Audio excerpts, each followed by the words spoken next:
لقد قال رسول الله صلى الله عليه وسلم من تواضع لله رفعه الله. رب العالمین د انسان چې پیدا کړی دی د دې انسان نیکي د خټې نه پیدا کړی دی، حضرت آدم علیہ السلام. قرآن شریف کې اللہ فرمائی وَلَقَدْ خَلَقْنَا الْإِنسَانَ من سلالة من طین، چې ما دا انسان د سخا او بدبوی خټې نه پیدا کړی او بیا د آدم علیہ السلام اولاد د یو ګنده څاڅکي نه پیدا کړی دی. وَإِن كُنتُمْ فِي رَيْبٍ مِّنَ الْبَعْثِ فَإِنَّا خَلَقْنَاكُم مِّن تُرَابٍ ثُمَّ مِن نُّطْفَةٍ ثُمَّ مِنْ عَلَقَةٍ ثُمَّ مِن مُّضْغَةٍ مُخَلَّقَةٍ وَغَيْرِ مُخَلَّقَةٍ، چې نیکه مې ستاسو د خاورې نه پیدا کړی دی او بیا د هغه اولاد دا مې د سخا نطفې نه پیدا کړی دی. هغه نطفه چې په پلیتۍ کې داسې اندازې ته رسېدلې ده چې د انسان د وجود نه وځي نو په اودس کار نه کېږي، لامبي به گویا د رکوټې او دسماتي نه او د لوی او دسماتي د ټولو نه ګنده شی شو.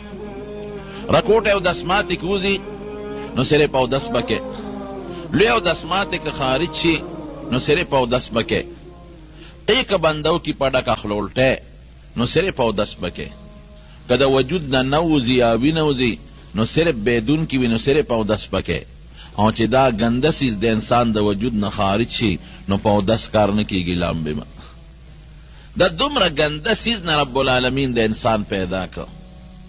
دا گنده سیز د مور په ګېډه کې بیا په وینه باندې بدل شو او چکس خا وینه گنده. دا ولی پروردگار سره سره زرو دا غین هم انسان پیدا کولش، سپین وزر ور سره دا غین هم د آدم علیہ السلام پیدا کولش، لرگی و سره اوسپنه و سره پیتل تانبه زیار هر سا اللہ سره پاکی اوبه دا غین هم اللہ بندوبست کولشو، انسان هم پیدا کولشو. دیکھ دا اللہ دا حکمت تے چې انسان د خپل اصل تو ګوري او د ځان کې عجزی پیدا کولو نکی. عجزی هغه شی دی چې الله خوښ دی، کبر نا اللہ بدی شی، پا جزے اللہ خوشحالیگی، پا کبر اللہ خپکیگی. نو نبی کریم صلی اللہ علیہ وسلم فرمائی ویچا چی عجزی اکڑا او پا دی خیالی اکڑا چی پا دی اللہ خوشحالیگی، اللہ لوی دی پا لوی خپکیگی او پا جزے خوشحالیگی.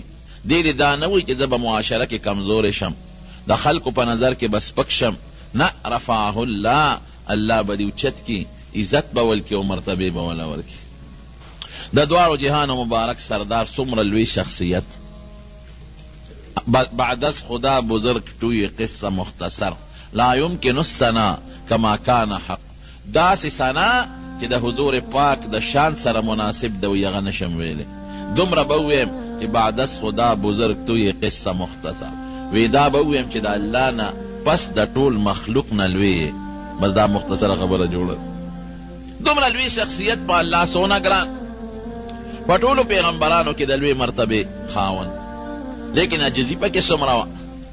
په خپله حضور پاک فرمای لا تطرونی کما اطرت النصارى عیسی ابن مریم، وی زما صفت کې داسې مبالغه مکوئ، دومره زیات صفت مې مکوئ کم چې عیسایانو د عیسی علیه السلام کړی، هغه دومره اندازې ته ورسوئ چې دا د خدای زوی دی. فهم کوئ انا عبد الله ورسوله، لړم به د خدای بنده ما کې بندگی ده، او دویم نمبر بیا ورپسې د الله رسول. زما به ډېر صفتونه نه کوئ چې د خدای مرتبه ته مې ورسوئ، لکه عیسایانو چې د عیسی علیه السلام په حق کې کړي دي، یا یهودیانو د عزیر علیه السلام په حق کې کړي دي.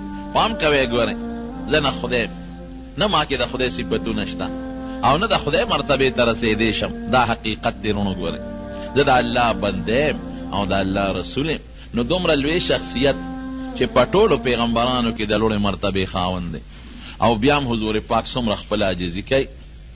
صحابو سره چې بناستو په یو مجلس کې نو داسې بناستو لکه د یو عام انسان په شان، کبر لویي پکې نه.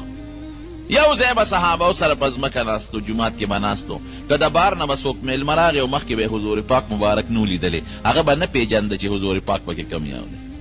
لکه سړی په ګدۍ ناست نو پیژنګلو یې کېږي، یا یو سړی په یو اوچت ځای ناست دی نو پیژنګلو یې کېږي، د بار نه به چاته پته نه لګېده چې په دې کې حضور پاک کم یو دی. امتیازي حیثیت یې ځان له نه دی جوړ کړ، عام به ناستو.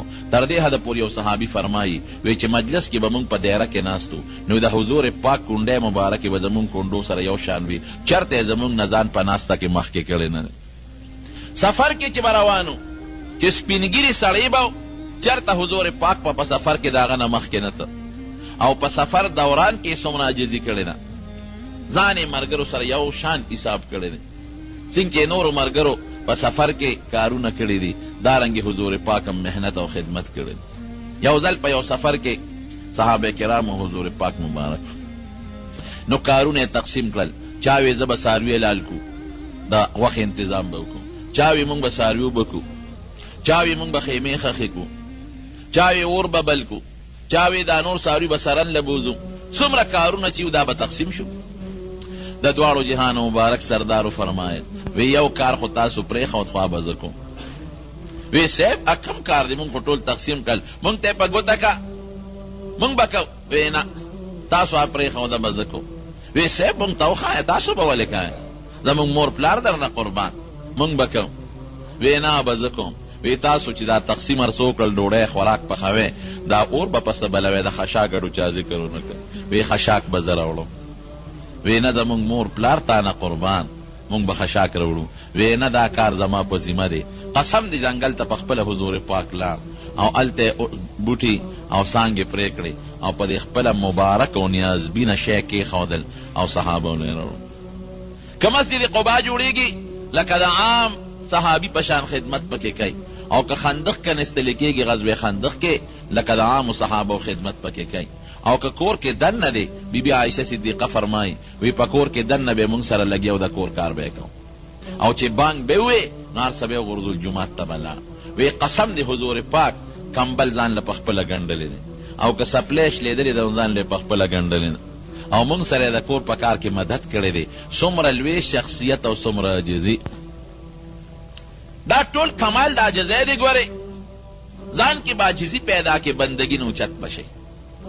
حضرت ابوبکر صدیق رضی اللہ عنہ څومره لوی سړی په صحابه کرامو کې د لوی مرتبې خاوند، د حضور پاک مبارک د هجرت ته سفر ملګری، دومره لوی شخصیت چې د دواړو جهانو مبارک سردار صرف د سفر د خدمت دپاره دې مقرر کړ. څوک چې ځان سره ګوره دشمن یې زیات و که نه د حضور پاک، د مکې خلک یې دشمنان دي او په سر پسې یې وله د سلو خان وینام استه دی، د دنیا خلک دشمنان. نو دشمندار سړی چې ځان سره څوک ګرځئ نو هغه څوک ګرځئ چې په هغه اعتمادي یقین یې وي پې. نږدې ملګري په سفر کې بې اعتماده څوک نه ګرځئ چې په چا یقین ځان سره یوازې ګرځئ، چې یقین یې پې نه چې ډېر اسېده ما په سر پیسې وانهلي د چا نه، هسې نه پړه کې بغض دي مړ مې نه کي نو چې لږ یم شکي ځان سره هغه څوک نه ګرځئ. نو حضور پاک د هجرت په دې سفر کې سره د دومره دشمنانو ابو بکر صدیق ملګری کو. دې نه معلومیږي چې په هغه یې پوره اعتماد و. د هجرت مشوره یې د هغه سره وکړه. په غار ثور کې حضرت ابوبکر صدیق ته ډډه نه او نور څونه د ابوبکر صدیق په حق کې چې لومبي نوم اخلي د داخل ابوبکر فی الجنه، ابوبکر په جنت کې اول نمبر د نوم اخلي. یو ځل د حضرت عمر فاروق او د حضرت ابوبکر صدیق د دواړو په منځ کې جګړه راغله. ملګري دي یو بل سره روان شي نو چې یو بل سره په جګړه شو، حضرت ابوبکر صدیق رضی الله عنه د خولې نه ورته لږه ستغه ووته، بیا ستومانه شو، اوهو دا خو مې ښه ونه کړل. حضرت عمر ته یې ما معاف کا، هغه ته پاسېد وی نه دې بخم. چې ته لاړ دی ورپسې روان شو، وی ما زیاتې کړې دی ابوبکر ورته وی او ما وبخه ما معاف کا. حضرت عمر غوسه ناک و، ته لاړ کور ته ننه دی ورپسې په دروازه ورته هغه ورته دروازه بنده کړه. چې دروازه یې بنده کړه حضرت ابوبکر صدیق را روان شو جومات ته راته او پریشانه دی چې ما دا ملګری حضرت عمر خفه کړ او ګورم زه هم نه بخلم دا به څه کېږي. نو پریشان او دا لمن یې روچته کړې وه او دی لاس کې نیولې وه په سوچ او فکر کې و چې جومات ته نبي علیه السلام نه راغی. حضور پاک صحابه ته وی دا سړی چې دی وی دې څه پریشانۍ کې مبتلا څه مسله د پریشانۍ کې.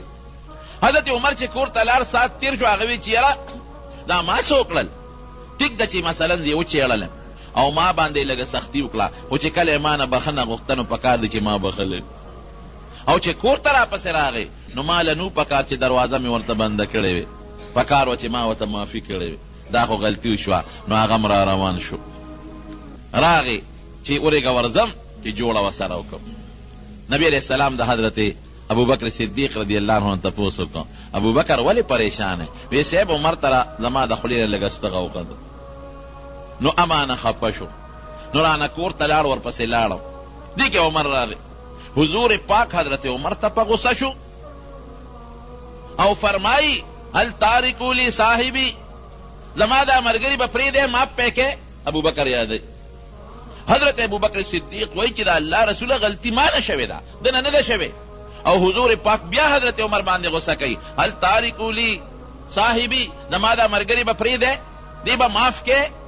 حضرت ابوبکر بیا وی صاحب ما نه غلطي شوې، دنه نه ده شوې. او حضور پاک حضرت عمر ته غصه و او فرمایي د دواړو جهانو سردار، وی زما دا ملګري به معاف کې؟ وی هغه وخت چې ما وی زه پیغمبر یم، تاسو ټولو وی کذب ته دروغ دی وی، او ما ته ابوبکر وی صدق ته رښتیا دی ویلي، تاسو ټول ما نه بل طرف ته وی، دا زما ملګری و. حضرت ابوبکر وی رپېدم، حضرت عمر رپېده، خدای اسمان راونه غورځېږي. دومره نبی علیہ السلام پریشان و. دا ابوبکر صدیق خفګان نه شو، ما غلطي ما کړې ده، تا کړې ده، خو دله دونه ابوبکر صدیق خفه کېده. او یو مقام کې نبی کریم صلی الله علیه وسلم وفرمایل د وفات نه لږ مخکې، وی په ما د هېڅ احسان نشته، که د چا احسان په ما وي د هغې بدل هغه له ما خلاص کړی دی، په دنیا کې مې خلاص کړی دی، په ما د چا احسان نشته. یو کس دی چې د هغې احسان زما په غاړه کې پروت دی، هغه له به هغه د احسان بدل الله د قیامت پر ورځ خلاصوي، چې هغه ابوبکر صدیق دی. دومره لوی سړی په صحابو کې اول نمبر، د جنت یو ځل نه په څو چنده حضور پاک په خوله مبارک هغه ته زیری شوی دی. عجزي پکې سونه وه، په لاره به روان و، ډکې به یې روچت کړ، وی دام زما نښه دی. باغ ته به لاړ، د باغ د بوټو ته څانګو ته به یې کتل، وی دا ما نښه دی. مرغۍ به الوته را الوته، وی دا مرغۍ هم زما نښه ده. یو ځل وی افسوس چې د ابوبکر مور ابوبکر نه وي ځای ګولې، نو څه به وه. دومره عجزي وه پکې، ټوله شپه به یې پروردګار ته جړل، تلاوت به یې کو. او دې خاصیت و چې کله به یې مونځ کو، مونځ کې به یې جړل، الله ته به یې زارۍ کولې. دغه رنګې حضرت علي رضی الله عنه څومره لوی سړی دی. یو سړی د بار نه راغی، دی یې نه پېژن چې دا څوک دی. نو تپوس یې کوي چې ته څوک یې؟ من انت؟ حضرت علي صاحب ته څوک یې؟ پکار دا وه چې ورته یې ویل چې زه د نبي علیه السلام زوم یم. پکار دا وه چې وی د هغه د تره زوی یم. فاتح خیبر دی، راکوټې سړی نه دی. حضور پاک د ده په حق کې د جنتیت اعلان کړی دی. او باب العلم یې ورته ویلی دی چې علي صاحب د علم دروازه ده، انا مدینة العلم وعلي بابها. او د حضور دی یو نه وي چې د حضرت حسن او حسین پلار یم، دی یو نه وي چې د بیبي فاطمې خاوند یم. وی ته څوک یې؟ من انت؟ ته څوک یې؟ او ته څه وایي؟ ما انا الا رجل من المسلمین، وی زه یو نو بل څه نه یم، د مسلمانانو کې یو سړی یم، بس یو عام مسلمان یم. عاجزي الله ته خوښه ده، په عاجزۍ الله خوشحالېږي، په کبر الله خفه کېږي. لا تمشي في الارض مرحا انك لن تخرق الارض ولن تبلغ الجبال طولا. وی چې په لاره ځې نو خپې د کبرجنو په شانتې موړه، کبر باندې مه ګرځه. څه به وکړي؟ نه دا ځمکه شلولی شي چې په وردن نه شي، د خدای ځمکه نه شي شلولی، او نه دا سر اوچتولی شي د اسمان ته ورسوي. حضرت لقمان چې خپل بچي ته نصیحت کوي، نو یو نصیحت ورته دا کوي چې بچې ګورې په ځمکه به د کبر تلل نه کوې، په اسانه او په نرمه طریقه په دې ځمکه ګرځه، لویي به ځان کې نه پیدا کوې، عاجزي په ځان کې پیدا کوې. نو په عاجزۍ الله خوشحالېږي. څومره چې الله انسان کمال ته رسوي، ګورې په عاجزۍ رسوي، په کبر کمال ته نشي رسېدی. زمونږ د دارالعلوم دیوبند چې کوم بانی مبانی دی او د ټولو استاد دی مشر، مولانا قاسم نانوتوي رحمت الله علیه، ډېر لوی سړی و. د دارالعلوم دیوبند بنیاد دی ښودی دی، دی د شاه عبدالغني رحمه الله شاګرد و. نن سبا د دارالعلوم دیوبند نه څومره چینې روانې دي، د دنیا ګوټ ګوټ کې په لکونو شاګردان دي دارالعلوم دیوبند. او دا په لکونو مدرسې چې څومره د دنیا په ګوټ ګوټ کې دي، دا ټولې مدرسې د دارالعلوم دیوبند په نقشه روانې دي. او ټولو کې دارالعلوم دیوبند شاګردان د شاګردانو شاګردان د شاګردانو شاګردان لګیایي درسونه کوي. د دې ټولو ثواب به مولانا قاسم نانوتوي رحمه الله ته رسېږي. لوی سړی قسم. او علم اوهو د علم غر و غر چې خدای پاک دله کوم علم ورکړی د دې له اندازه ولګوې چې کله د دارالعلوم دیوبند بنیاد ښوده ځمکه ورته چا وقف کړه دشت و بیابان ځمکه هغه وخت چا په ځمکو څه کول نو خوب یې خوب د دواړو جهانو مبارک سردار یې په خوب کې ولید قاسم ولې په سوچ او په فکر کې پروت دی وی حضرت د مدرسې بنیاد اکدم او په دې سوچ کې پروت ما چې دا آبادي څنګه وکم د طالبانو د رهایش د اوسېدو کوټې کم ځای جوړې کړم لنګر کم ځای جوړ کړم طالبانو له او دارالحدیث چې ستاسو د احادیثو درس پکې کېږي هغه په کم ځای کې جوړ کړم او جومات په کم ځای کې جوړ کړم چې مونځ پکې کېږي حضرت په دې سوچ کې پروت یم په دې فکر کې د دواړو جهانو مبارک سردار ورته فرمایي وی راځه چې زه درته نقشه واچوم په دې نقشه دارالعلوم جوړ کړه اوس دی خوب وینې نو نبی علیه السلام ته مخکې شو مولانا قاسم نانوتوي رحمه الله ورپسې شو حضور پاک سره خپله کونټۍ د چوکه مبارکه او په هغې ورته کرښې راښکې دلته به دیوال وی دلته به دیوال وی او د دې کرښو دننه به دارالحدیث جوړ کړي چې کوم دی احادیث تللېږي او د دې کرښو دننه به جومات جوړ کړي او د دې لاندې به لنګر دی او دلته د طالبانو د کوټو دی مکمل نقشه ورته نبي کریم صلی الله علیه وسلم واچوله په خوب کې کرښې راښکې او لا عجیبه ناشنا دا ده چې وی نبي علیه السلام خپې بلې روان او زه هم ورپسې روان یم دې راپاڅېد د خوب نه چې راپاڅېد اوس په دې سوچ کې دی چې ما ته خو نبي علیه السلام نقشه واچوله خوب خو بندوي نه نو ولېږه دې ځای ته ورځم چې دا نقشه رانه هېره نه شي چې هغې راته څنګه فرمایلي چې هغسې دیوالونه ووام چې هغه ځای ته ورغې د حضور پاک د هغه کونټۍ مبارکې کرښې هم پرتې وې او د هغې د خپو د قدمونو نشانونه هم پراته دومره لوی سړی زه کله ویم چې د کمې مدرسې بنیاد د دواړو جهانو سردار کېږي هغې نه به خیر نه خورېږي د کمو طالبانو د کمرو بنیاد چې نبی کریم صلی الله علیه وسلم کېږي هغې نه به خیر نه خورېږي دارالعلوم دیوبند هغې نه خدای ډېر لوی خیر خور کړی انتهایی لوی په مدینه منوره کې یو لوی عالم عربي و نو خلک ورسره ډېر ناست ما یو دوه شاګردان و هغې له مې تپوس وکړو دا څوک دی وایي دا زمونږ استاد دی او سپین ګیرې غټه سپینه ګیرې وه ښکلې مزېداره نو زه ورنږدې شوم یاره زه ورنږدې کېږم چې د حدیثو اجازت ترې وغواړم ستاسو استاد دی او سپین ګیرې دی او ډېر لوی سړی دی زه به ورنږدې شم چې زه د ده نه د حدیثو اجازت وغواړم نو چې زه ورسره کېناستم ما ته معلومات اخیستل مې حضرت تاسو احادیث چا نه ویلي وی زما فلان کې استاد یو عربي استاد یې راته وښوي هغه زما استاد دی مې حضرت د هغه استاد څوک دی وی هغه ستاسو په انډیا کې د شیخ الهند مولانا محمود الحسن رحمه الله شاګرد بس ما غږ بیا ونه کړ مې سند دی زمونږ دیوبند ته رسېدلی مې شکر دا سند زمونږ شته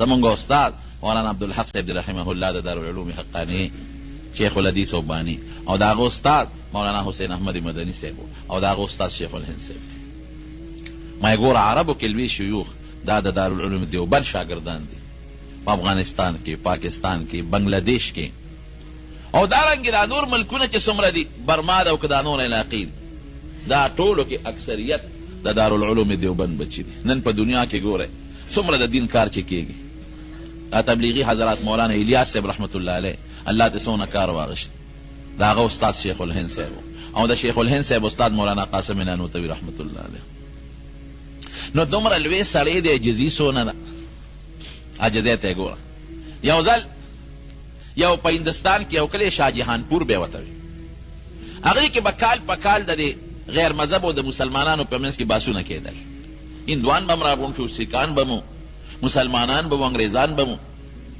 نو د هغې علاقې خلکو مشوره وکړه چې دې ځل لمونږ د بحث له او د تقریر له او د مناظرې له څوک راغواړو ټولو په دې فیصله وکړه چې مولانا قاسم نانوتوي رحمت الله علیه راغواړو لوی سړی دی او لوی علم خدای ورکړی دی دا مناظره به دې وکړي نو مولانا قاسم نانوتوي رحمت الله علیه پسې د هغې علاقې عالمان رالل وی صاحب سخ کال موږ هندوانو سیکانو سره د خپل اسلام په مطابق چې کوم بحث کوو او د اسلام هغه حقانیت ورته ښکاره کوو نو د هغې دپاره موږ د ټولو علماو سته انتخاب کړی دی نه به ته کې وی ورځ هم کومه مقرر کړې ده وی په پلانکۍ میاشت کې پلانکۍ ورځ وی ډېره ښه ده زه به د هغې نه یو ورځ مخکې درځم چې کوم تاریخ ستاسو دی د هغې نه به یو ورځ مخکې درځم شاهجهانپور ته چې هغه تاریخ راورسېد د هغې نه یو ورځ مخکې خلک رالل ریلګاډي ته ریلګاډي کې به درځم ټرین کې خلک ریلګاډي په د شاهجهانپور چې کوم ریلوے سټیشن دی د دنیا عالمان او مسلمانان او طالبان دا راغلي دي او لوی استقبال دی چې مولانا قاسم نانوتوي رحمت الله علیه برازي او دا غي استقبال بکول لوی عالم دی. دی چې کله پر ریلګاډي کې را روان شوی دی سوچ یې کړی دی چې دا خو به ټول خلک زما استقبال لراغلي، عالمان به م راغلي، هغه ته پته وه دا خو به زما په زړه کې دومره لوی سړی یم چې دومره مولیان دي زما استقبال وکړي، او بیا چې استقبال کوي نو چغې به وایي زنده‌باد او زنده‌باد زنده‌باد. یاره دا خو را باندې ښه نه لګي قاسمه، دومره لوی سړی خو نه دومره لوی سړی. نو دا هغې ریلوې سټیشن نه مخکې بل ریلوې سټیشن راته 15 کیلومیټره د هغې او د دې منځ کې فرق و. نو دی په هغه ریلوې سټیشن باندې کوشو، د هغې نه مخکې کوشو. ریلګاډي چې کله ورسېد نو خلکو ډبې کتلې دي پکې نشته، یو ډبې ګوري بله ډبې ګوري، لوی استقبال دی او بینرې دی او زنده‌باد چغې دي چې ویې کتل دي پکې نشته. هلکه حضرت رانغی پریشانه دي چې دا خو نه ټلیفون شته، هغه زمانه خو د ټلیفونونو نه وه، او نو اوس مونږ تلی شو چې هغه پسې طلب وکړو چې حضرت تا خو مونږ سره وعده کړې و، سالم ستا د مناظرې نمبر ایښی دی او دا که ته راونه رسېدې خو د هندوان او سیکانو دا ټول خلک به راپورې خاندي چې ملا پټ شو. مولانا قاسم صاحب چې په هغه بل ریلوې سټیشن کو شوی دی نو پیاده را روان شوی دی چې دا خلک ستړي شي او دوی خپلو کورونو ته لاړ شي. نو چې کوم ملا صاحب زه غوښتم نو زه به لاړ شم د هغه کور ته بیټک ته به ور داخل شم چې نه ماته څوک د زنده‌باد چغه ووایي، نه زما څوک استقبال وکړي چې زما په زړه کې هغه لویي پیدا نه کړي، دومره لوی سړی خو نه یم چې دا دنیا خلک دې زما استقبال کوي. نو لاره کې وخوړم په اخوړ پیاده مزل را روان دی غریب، خوړ کې چې راځي نه اخوړ کې اوبه ډېرې وې، نو د پنسي اوچتې کړې وې خو بیا هم دا پرتوک ته لوند شو، کمیس یې اوچت که او پرتوک ته لوند شو.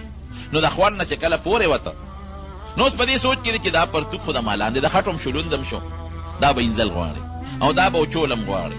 نو که دا خو انزل خو آسان دي، دا اوبو کې به یې غوپه کم، خو که دا زه اوچولو ته انتظار کوم نو دا خو بیا زما باندې شپه راځي او خلک مې هلته په تمه دی، هغوی به هم پریشانوي. نو دا چلی وکړه چې لنګ یې ووم او هغه خپل پرتوګ یې راواغېسته چې کوم لوند او د خټو شوی هغه یې ووینځه او کونټه یې ورسره وه چې زه په لاره به دا پرتوګ په دې کونټه کې ورکمه او په دې اوږه د پاسه به یې اوچت ونیسم نو هوا به یې وی او نور به پرې لګي نو په دې به وچي. الله اکبر، فقیرانه شان دی. سړی کم سړی دی؟ د شیوخو د مفسرینو او د محدثینو استاد، هغه سړی چې حضور پاک ورته نقشه اچوي، د علم لوی غر او لکه د ملنګانو غوندې هغه خپل پرتوګ یې په کونټه کې ورکه او کونټه یې په اوږه نیولې ده او نور ته یې نیولې ده او لنګ یې والې دی او غریب روان دی. خلک عالمان راغلي دي په ټیشن کې وګرځېدل پیدا یې نه کړه، هوټلو کې ورپسې ګورې هسې نه اوټکېته مخکې راغلي بل ګاډي کې په هوټلو کې نشته. مولانا قاسم نانوتوي رحمت الله علیه چې څنګه راغی نو ستړی و، یاره چې اوس ورځمه دا خلک به لا پوره نیخ وارو خامخا به لارو کې ولاړي، راشي هوټل ته لاړ شه نو هغې کې به یو ګنټه به په یو کمره کې لږ ارام وکړي نو بیا به لاړ شو. نو چې هوټل ته څنګه ورغی هوټل والا دې تپوس کو نوم دې څه دی؟ نو د خپل زوړ نوم خورشید حسن و، دا نوم یې بیا ځان ته بدل کړی، زوړ نوم یې خورشید حسن. نو هغه ته هغې ته یې وایي زما خورشید حسن نوم دی او د سات دپاره یو کمره راله راکړې، په کمره کې یو بوټی خوب کوم ارام، دا جامې به مې موچي شي. نو هغې کې سم لاست مولیان ورپسې ګرځي، خلک خو خواره شو لاړل خپلو کورونو ته، خو چې کم مولیان دي هغې ګرځي. ودرېږه د بسونو اډې ته لاړ شو چې ته بس کې نه راغلی، هلته هم نشته. یاره یو هوټل دی دې غاړه کې ودرېږه هغې کې ګورو چې ته هغې ته نه ننوتې، چې هوټل ته ورغلل تپوس به هوټل کې کاو چې د مولانا قاسم نوم سړی خو څوک نشته هغې نه، چې هوټل ته ورغلل هغه رجسټر یې کته د یو نوم پکې راووت خورشید حسن. وی دا څوک دی؟ وی دا دې کمره کې یو بوډا سپین ږیری راغلی دی او په دې کمره کې دی.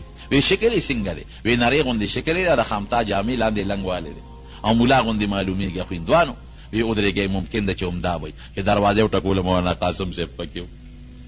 حضرت مونږ خو ستا لوی استقبال دپاره ولاړو په ګاډي ټرین کې په ریلوې سټیشن کې او د علاقې ټول علما او عوام الناس او د هندوانو سیکانو سره مقابله و، نو مونږ خپل شان ننښاو چې دا به لوی شان کې تا مونږ بوزو. دا تاسو څنګه راغلی؟ وی دقې خبرې نه مې ځان پټ کړی ځکه هوټل کې کمره کې دی. قاسم دومره لوی سړی نه دی چې تاسو د په لویه مجمع کې د هغه د زنده‌باد چغې ووهئ. قاسم دومره لوی سړی نه دی چې دومره لوی علما دي د هغې استقبال ته په لارو کوڅو کې ولاړ دي. شیخ الهند صاحب دي فرمایي یو ځای کې مونږ ناستو، وی زمونږ دا خیال نو چې زمونږ شیخ دننه کمره کې ناست دی. وی زه ما نور ملګري دي، وی دې کې یو ملګري وی چې یاره د فلانکي کلي هغه قاري صاحب ډېر خشته ښکلی اواز دی، نو سار مانځه کې هغه پسې ځو چې هغه پسې مونځ وکړو، ډېر خشته قاري دی او خشته اواز یې دی. وی یو کس پکې وی چې کم وی پلانکې، وی یاره په مقلو هلته ځو، هغه خو زمونږ مولانا قاسم صاحب ته کافر وی، نو موږ هغه کافر پسې مونځ کوو، زمونږ شیخ ته کافر وی او ته وی چې هغه پسې ځو. هغه چې چا خولې نه خبره وتې وي هغه وي ما ته خو دا پته نه و چې زموږ شیخ ته کافر وایي، خو اواز یې ډېر خشتري مې چې مونځ به ورپسې وکړو. مولانا قاسم صاحب دا خبره واورېده، ځان یې غلی چې ماسخوتن کله مونځ وشو نو شیخ الهند صاحب وایي مونږ چې کوم ملګري ناست وو مونږ ته وایي چې سهار وختي به پاسو مونځ به یو بل جومات کې کوو. ډېره ښه سهار وختي پاسو تهجد یې وکړل. وی په نعت کې وی مونږ وایي چې شیخ صاحب ته ووایو چې دی خو تا ته صاحب کافر وایي، د په زموږ مونځ کېږي ځکه چې یو مسلمان بل مسلمان ته کافر ووایي او هغه کافر نه. نبي علیه السلام فرمایي چې دا چا فتوا ولګوله دی کافر ګرځي. نو مونږ ته خو شیخ معلوم دی او دا ملا صاحب زموږ شیخ ته کافر وایي، نو خو دی په خپله کافر دی، ولې مسلمان ته کافر وایي؟ یو لوی عالم ته خیر غږ د شکور یېرېږو چې مولانا صاحب خو دې پېژني چې څنګه مونځ خلاص شو هغه سړي سلام و شاته وکتل مولانا قاسم صاحب ولاړ ملامته خو شو چې زه ورته کافر ویم او دې راغی ما پسې مانځه ته ودرېد او شاګردان یې راپسې ودرولي دي چې مونځ خلاص شو. هغه مولانا صاحب راغی مولانا قاسم صاحب ته، مولانا قاسم صاحب ټولو خلکو نه مخکې معانقه وشوه، خو مولانا صاحب رنګ نه پته ولګېده چې مولانا صاحب ملامته دی. وی صاحب راځئ خپلې کمرې ته یې بوتي، خپل عذر پیش کوي، حضرت زه معافي غواړم، زما د خولې نه ستاسو په حق کې څه ګډې وړې خبرې وتې دي، زه معافي غواړم، ما معاف کا.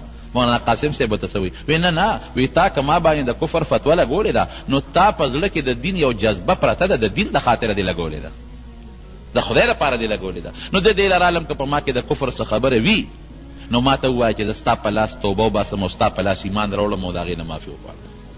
اوس دې خبره کې په ځمکه نه نوځي چې خدای پاکه دا څه په غم واوړېده. نه صاحب نه ووایه خیر، که ما د الله په شان کې څه ګستاخي کړي نو د الله په شان کې ګستاخي کفر زه هغه ته کافر ویم.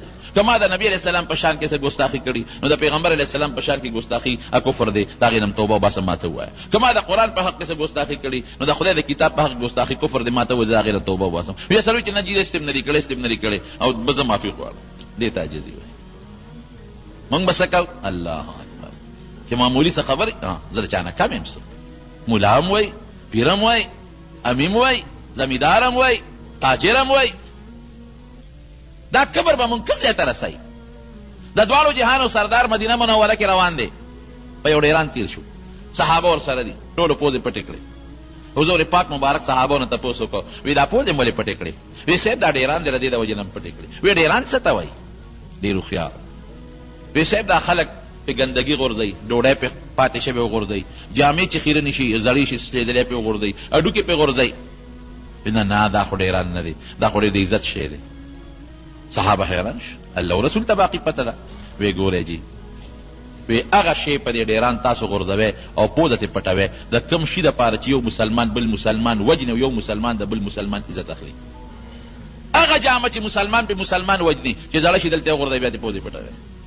هغه ډوډۍ چې مسلمان د هغې لپاره بل مسلمان وجني او د مسلمان عزت اخلي، هغه ډوډۍ چې د مسلمان خېټې ته لاړه شي نو په دې ډیران یې غورځوئ، ګند ترې جوړ شي.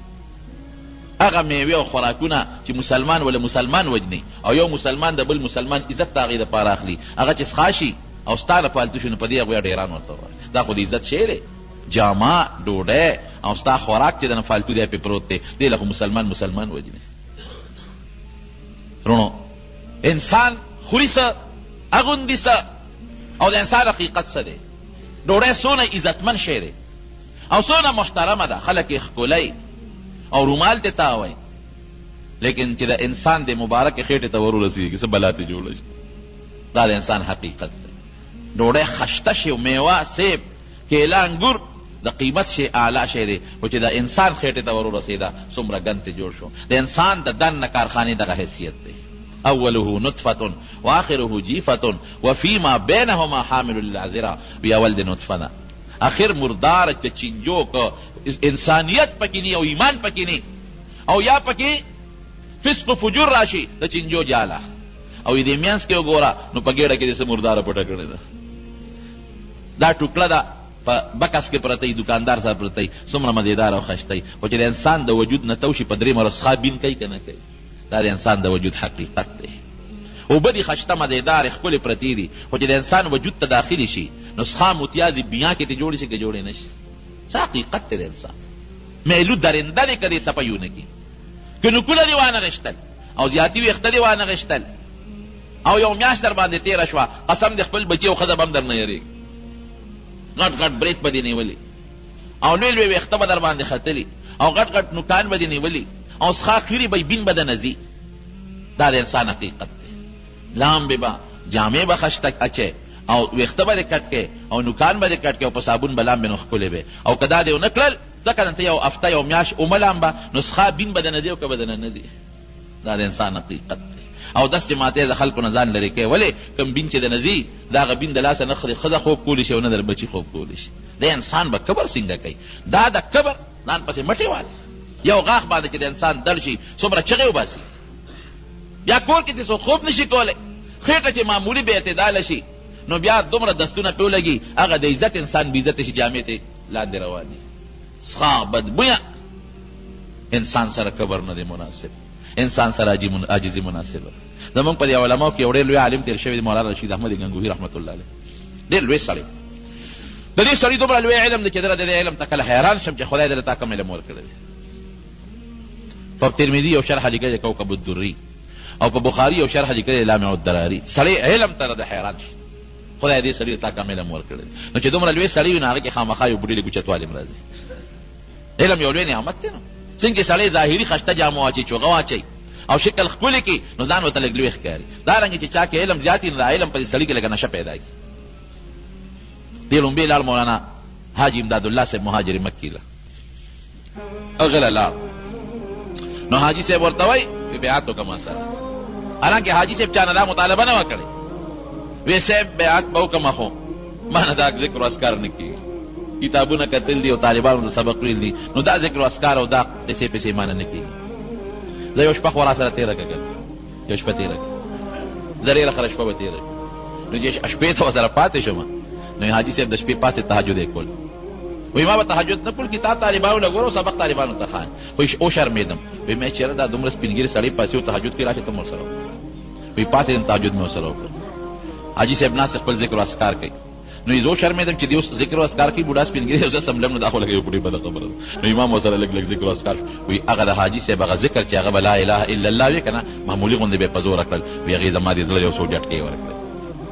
وایي چې سار شو ورنږدې شم چې صاحب بیعت به وکړم خو ډېرې کلمې به راته نه ښیې یو دوه درې ټکي به راته ښیې. وایي خیر دی یو شی درته ښیم صاحب ذکر بیعت یې ورسره وکړ. مولانا رشید احمد ګنګوهي چې یو ورځ تېره کړه وایي صاحب زه در سره یو 40 ورځې تېروم. وایي زه خپلو طالبانو ته سبق ښایم. وایي نه صاحبه خیر دی ما له لږ ټیم راکړه در سره پاتې کېږم. لږه یو پوټې غوندې د علم هغه لویوالی پکې و کبر پکې نو لوی شخصیات دي خو خامخا. نو حاجي صاحب یو ځل ډوډۍ خوړه چې ډوډۍ خوړه دی ولا راغلی دغه مقام کې. نو حاجي صاحب ته میوې هم پرتې وې روجې موجې پولاو مولاو دا قصې پسې پرتې وې. نو دی ورسره کېناسته. نو چې کېناست نو حاجي صاحب دال راواغېستل او په یو کاسه کې واچول او یو ډوډۍ ورسره کړه او مولانا رشید احمد صاحب ته وایي رشید احمد وایي دا هغه ګوټ کې کېن دا ډوډۍ وخوړه. اوس که بل مرید و که نه د دې زمانې مرید بشیر جان غوندې مرید وی به چې خط دې ته پیر وایي په خپله غوښې خوري او مال یې دال راکړه په خپله لګیا دی او صاحب به دغه خوري روجې خوري او بریاني خوري او چرګان خوري او مال یې ډوډۍ راکړه او غاړې ته کېن او دال یې راکړه. دا پیري مریدي بیا پکار نه دی. نن سبا خو تکلاغه پیر دی چې خشته لنګر چلوي. مریدان د هغه پیر ډېر صفتونه کوي. تاسو تپوس وکړئ که مرید به د هغه پیر ډېر خشته لنګر یې دی ډېر مزېدار غوښې دي سرې کړي دي پکې. هلکه ته ډوډۍ له ځې او د ډوډۍ لپاره پیري مریدي کې هوټل والا نه بیا وکړه بیعت د هوټل والا نه وکړه هغه ډېر شیدونه پخوي ډېر خشته لنګر یې ډېر سپېشل او ډېر زبردسته ډوډۍ ده او مزېدار تیکي دي پکې او صاحبه خوراکونه دي پکې. نو زه که تیکو والا نه بیعت کوې نو پېښور کې تیکو والا ډېر دي هغې نه بیا وکړه. معیار د حقانیت د زړه باطن دی صفایي ده کبر پکې نه غیبت پکې نه او الله یادوي او چې ته ورته وګورې او تا ته الله یاد کړي. اولیا څوک دي؟ نبي علیه السلام فرمایي هغه خلک دي چې دي ولیدلی شي الله ورته یاد شي. نو که داسې دې زمانې پیري مریدي وایي چې په تندر دې لګي دا په خپله مال یې دال راکړلو نو یې ډوډۍ لاس کې راکړه په خپله لګیا دې پولو نه خوري غوښې خوري چرګان خوري. خوا مولانا رشید احمد ګنګوهي غاړې ته کېناستو چې ډوډۍ وخوړله غوندې وایي دې رشید احمد دلته راشه را نږدې یې کړ. مولانا قاسم حاجي امدادالله صاحب لګیا د هغه مخکې هغه ښه خوراکونه خوري. وایي رشید احمد خفه نه شي ځان له مې کړي. وایي د دې دالو د ځان له ډوډۍ د خوراک هم قابل نه وي پکار دا و چې هغه مخامخ سپلو سره مې کېنولو چې دا مې در باندې سمولې خو یاره لږ رحم مې در باندې وکړي احسان مې در سره وکړه دال او ډوډۍ مې در باندې مې وخوړې د دې قابل هم ګورې نه. او ورته څه وایي؟ وایي حضرت وایي زه د دې هم قابل نه یم چې ستا د خانقاه او ستا د دې دربار د مریدانو سپلیکس هم کم د دې مقابل نه وي. دا دې راباندې لوی احسان وکړه چې نوری ډوډۍ دې راکړه او غاړه کې دې کېنولو، ډوډۍ دې واخېسته او په شو ټکو خوره بچې اوس ما سره. ته د دې قابل یې چې تا له زه د خپل خلافت اوس درکړم. اقر وز باندې خلیفه قضا اوس زما په ګدی کېنه او چې څنګه ما مریدانو ته لګیوم او بیعتونه کول، ته زما په ځای کېنه او خلکو له طریقې ورکوه. عجزۍ کې کمال دی. مولانا رشید احمد گنگوهی کم ځای ته ورسېد، یو ځل ناست دی اشراق مانځه دپاره ناست دی، یو طالب راغی، طالب شاته کېناست ادب دپاره شاته ناست دی، مخکې ناست دی د مانځه په انتظار دی او طالب شاته کېناست ادب په خیال چې زما استاد په شاته کېنم چې دا استاد زما ډسټرب نشي، یعنې ذهن باندې بوج رانشي. چې مولانا رشید احمد گنگوهی رحمت الله علیه چې شی وګرځوله طالب شاته ناست دی، دې طالب پاسېدو کېنه طالب پاسېدو وي نه به پاسې کېنه او د استاد امر دی طالب کېناسته. مولانا رشید احمد گنگوهی راغی طالب نه شاته کېناسته، وایي چې څومره ساعت تا زما شاته ناسته کړی دومره به زه ستا شاته ناسته کوم، د خو د پیغمبر د حدیثو طالب العلم یې، ستا خو ډېر لوی حیثیت. طالب به پاسېدو وي که پاسې دې ښه بنې کېنه، څومره ساعت یې هغه ناسته کړی او شاته شاته کېناست. درس یو ځل بار یې درس کو باران شو، چې باران شو طالبانو منډې کړې، وی درس جي باران شو، وی دی کوټې ته دی، طالبانو کوټې ته منډې کړې، کتاب ولې کتاب لن نشي، څوک چا کتاب اوچت که چا صادر اوچت که چا ټپۍ اوچته کړه، او چې طالبان کوټې ته څنګه لاړل. مولانا رشید احمد گنگوهی رحمت الله علیه لاړ پیزار سره او خپل صادر یې غخور کو، د طالبانو سپلی پیزار راخلي په هغې کې چې د هغې نه یې پن راوتړه، طالبانو منډې کړې. حضرت دا څه کې زموږ د حدیثو شیخ استاد دی او ته زموږ سپلی خپل صادر کې او بیا هغه دې پن نه وتړل، وي دا لمدېږي نو دا به ته راوچتی. وی تاسو ټول د الله او د رسول خبرو کې مشغول یې، ټول ورځ لګیا یې قال الله تبارک وتعالی قال رسول الله صلی الله علیه وسلم، په جب هم د خدای او د رسول خبرې چلیږي. نو چې ستاسو پیزار اوچت نه کړم د چا پیزار به اوچت دی. لویو خلکو که ګټلې ده په دغه عاجزۍ ګټلې. عاجزي الله پې خوشحالېږي. من تواضع لله رفعه الله. څوک چې د الله دپاره په ځان کې عاجزي پیدا کړي چې الله په عاجزۍ خوشحالېږي. او زه به هم عاجزي کوم، کبر لویي به نه کوم. نو پروردګار نبي علیه السلام فرمایي عزت ته الله په لاس کې دی، الله به ولې عزت ورکوي. او چې کم لویي کوي ځان کې کبر پیدا کړي، نبي علیه السلام فرمایي وضعه الله، الله وی سر به د لهو هم ښکته به دې کوي. په عاجزۍ الله خوشحالېږي. اوس عاجزي دا نه چې جامې به شلېدلی چې عاجزي دې ته نه وي چې سپلی به دې شلېدلي وي، عاجزي دې ته نه وایي چې څادر به دې شلېدلي او جامې به نیندي. نه، حدیث پاک دی ان الله جمیل یحب الجمال، الله ډولې دی او ډول یې خوښي. جامې پاکې باچوي، سپلی ښه پالش کړی اچوه، څادر ښه خشته اچوه، پټکې ښه صفا اچوه، صابون سره لامبه، خوشبو نبي علیه السلام پورې کړې ده بالکل استعمالوه. عاجزي دې ته وایي چې بل مسلمان ته به سپک نه ګورې، دې ته عاجزي وایي. دا به نه وی چې زما په شان جامه د چا ده، زما په شان مسلماني د چا ده.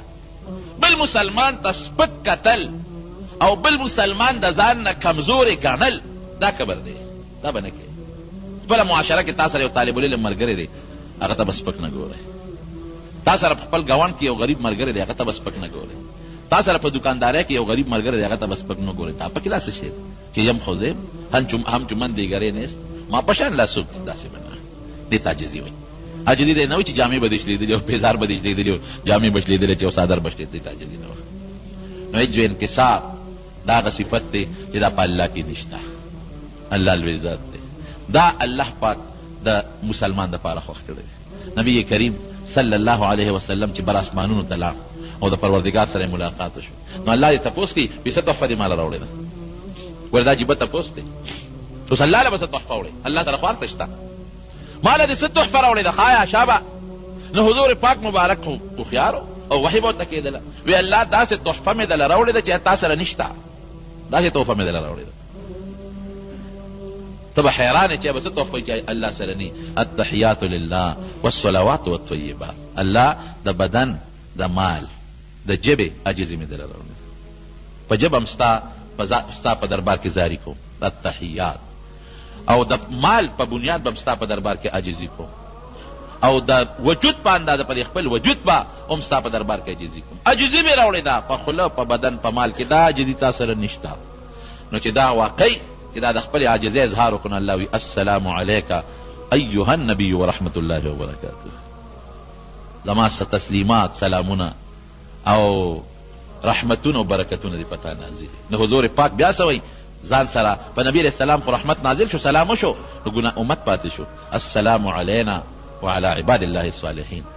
زما په نیکانو بندگانو او په ما او زما په غریبانانو، زما په نیکانو امتیانو او په ما او زما په غریبانانو امتیانو دې ستاره طرف نه سلامتی. هغه د پیغمبر علیه السلام د عاجزۍ خبرې او د الله ذوالجلال هغه سلام او بیا د نبی علیه السلام د عاجزۍ هغه درخواست د امت دپاره دونه الله ته خوښ شو چې مونځ کې دله لازم کړو. مونځ کې به وی عاجزي دا ډېر د کمال شی دی. څومره چې د ځان عاجزه کړ هغه به د الله خوښې او د دنیا نعمتونه دا د الله سره دي، ګورې بنده سره نه دي. وما بكم من نعمة فمن الله. څومره نعمتونه دي، که مال دی، که دولت دی، که روغ صحت دی، دا ټول د پروردګار سره دی. نو عاجزي به کوو، لویي به نه کوو. لوی به خدای ګڼو، ځان به عاجزه ګڼو چې عاجزي دې پیدا کړه. ګوره سجده په مانځه کې وایي دا د عاجزۍ نښه ده. څومره چې تندې په خاورو کې راښ کړه دا د عاجزۍ نښه ده. دا رکوع چې کوې دا د عاجزۍ نښه ده. دا دواړه لاسونه چې په سینه باندې تړي دا د عاجزۍ، ځان ته خپلې زولنې کړی دی واچولې دا د عاجزۍ نښه ده. او چې دا ټیټېږي او دا تحیه شکل کې ټول د عاجزۍ، مونځ ټول عاجزي ده. حج چې کوې ګوره دوه څادرې دې واچولې او خپې دې بربنډې کړې او سر دې سرتور، دا ټول د عاجزۍ نښې. عبادت هغه عبادت دی چې په هغې کې عاجزي وي، او چې عاجزي پکې نه او کبر وي نو هغه عبادت نه دی. نو خدای پاک دې په مونږ کې تواضع پیدا کړي. الله دې مونږ د کبر نه وساتي. ها دی وایي چې زموږ محله کې یو دوه زنانه بیمارانې دي، الله تعالی ته وله شفا ورکړي. خدای چې څومره مریضان دي الله ټولو مریضانو له شفا ورکړي. الله که څوک تنګ دسته قرضداران یې قرضونه اخلاص کړي. الله مونږ د دنیا او د آخرت د فتنو نه پامن کې وساتي. خدای د کبر نه مو ساتي، د لویۍ نه مو ساتي. خدای زمونږ ګناهونه مونږ ته معاف کړي. الله زمونږ ګناهونه مونږ ته معاف کړي. الله زمونږ ګناهونه مونږ ته معاف کړي. الله ته زمونږ نه راضي شي. په دواړه جهان هم خیر نصیب کړي. د رسوایۍ او د ذلت د ژوند نه مو ساتي او د حیا او د عزت ژوندګي هم نصیبه کړي. اخر وخت کې به خدای دا کلمه نصیب کړي چې لا اله الا الله محمد. دا چې دواړو زامنو ته په یو نظر ګوري، داسې دی نه کوي چې یو طریقه ګوري بل ته په بد نظر ګوري. ها که دا یو زوی بېعزتي کوي، کنځل ورته کوي، سپک ورته ګوري نو بېله خبره ده. خو که نه دواړه قدر کوي، یو مالدار دی هغه پلار سره زیاته ښېګړه کولی شي، بل غریب دی هغه زیاته ښېګړه نه شي کولی، نو پلار به دواړو ته په یو نظر ګوري. یو ته په ښه نظر بل ته په سپک نظر کتل دا د پلار دپاره جرم دی. یو څه په اجتماعي طور باندې څوک دعا کوي نو امین به پې په زوره وی که پټ به وی، په زوره هم پې ویلی شي او پټ هم ویلی شي، دواړه تعالی جایز. السلام علیکم ورحمت الله وبرکاته. امید کوم دوستانو چې ویډیو مو خوښه شوې وي، نو دې دپاره تاسو دا ویډیو لایک کړئ، د خپلو ملګرو سره شیر کړئ او د چینل سره خامخا سبسکرایب کړئ او د بیل آیکن د سره هم پرس کړئ. جزاک الله.